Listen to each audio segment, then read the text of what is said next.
Good morning, ladies and gentlemen, and welcome to the Jaguar Student News. Today is Monday. Would you please join me in the saying recitation of the pledges? We will begin with the Pledge of Allegiance in 3, 2, 1. I pledge allegiance to the flag of the United States of America and to the republic for which it stands, one nation, under God, indivisible, with liberty and justice for all. And now, the Roar Pledge. I will be prepared, productive, and trustworthy. Go Jaguars. I will be positive, polite, and kind. Go Jaguars. I will learn, practice, and succeed. Go Jaguars.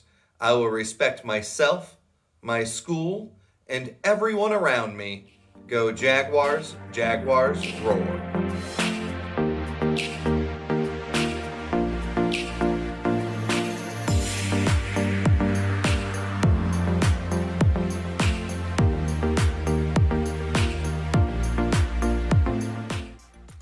Students, time is running out for you to make your purchases at our second virtual Scholastic Book Fair. I sent you an email with all the information, and click on that and with your parents, and you can shop. Every single book purchased will help us buy more books for our school. So it's a win-win. It's Monday, time to check in with Mr. Barometer for this week's weather forecast.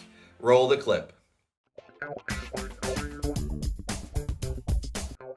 Hey kids, it's Mr. Barometer with your weekly weather forecast. It's going to be really nice. And other than that, I have a new segment I want to show you. Here it goes. 30-second sandwich. The sandwich as we know it was popularized in England in 1762 by John Montagu, the 4th Earl of Sandwich. Legend has it, and most food historians agree, that Montagu had a substantial gambling problem that led him to spend hours on end at the card table. During a particularly long binge, he asked the house cook to bring him something he could eat without getting his cards all greasy. And so Montagu enjoyed his meat with the bread, and that's how it came to be a sandwich. Well, that's our show. Have a good week with the weather. Enjoy it. Bye. And now it's time to check in with Mrs. Snyder to see what happened this week in history. Roll the clip. Hi everyone, welcome back to another episode of Snyder's History Hangout. To begin, let's go over last week's history help question.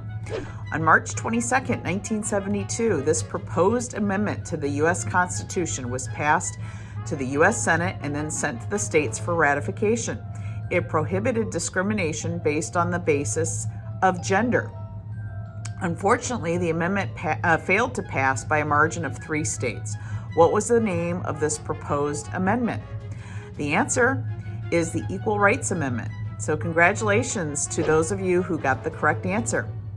This week in history, this happened.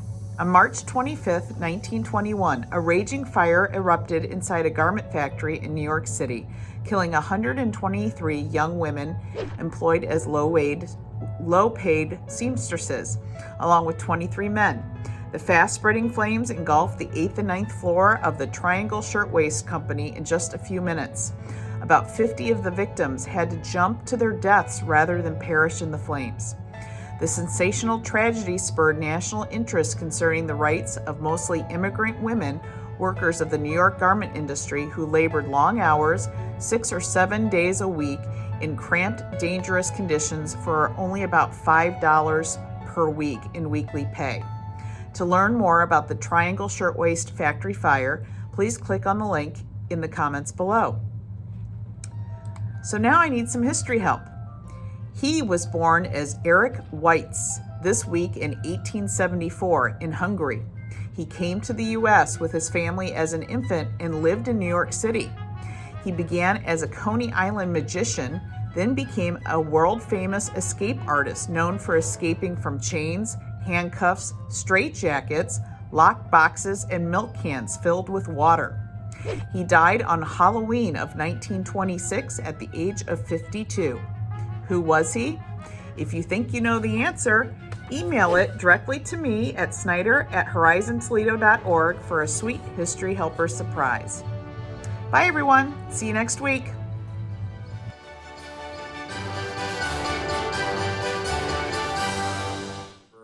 And it's March. We have another women's history feature lined up, ready to go. Roll the clip. Self-described black, lesbian, mother, warrior, poet, and daughter of Caribbean immigrants. That person is Audre Lorde. Lorde was a major contributor to the early American LGBT culture. Her poetry was published regularly during the 1960s, and the first volume of her poems, The First Cities, was released in 1968. For those of us who live at the shoreline, standing upon the constant edges of decision, crucial, alone. For those of us who cannot indulge the passing dreams of choice, who love in doorways, coming and going in the hours between dawn, looking inward and outward at once, before and after, seeking nows that can breed future. Her work deals with topics of love, betrayal, childbirth, and her life as a lesbian, and is politically focused around gay and lesbian rights as well as feminism. In 1980, Audre co-founded Kitchen Table, the first U.S. publisher for women of color. Lorde shocked even other feminists of her time with her progressive theories that racism, sexism, homophobia were all linked and that they all came from an inability to respect difference. Lorde sadly died from liver cancer in 1992. I'm finishing this piece of my bargain. And what I mean by that is it doesn't matter how long it takes to finish it, I don't know. But that is the shape of where I am living and functioning. And that I'm going on to something else, the shape of which I have no idea. Only thing I know is it's going to be quite different. What I leave behind has a life of its own. I've said this about poetry. I've said it about children.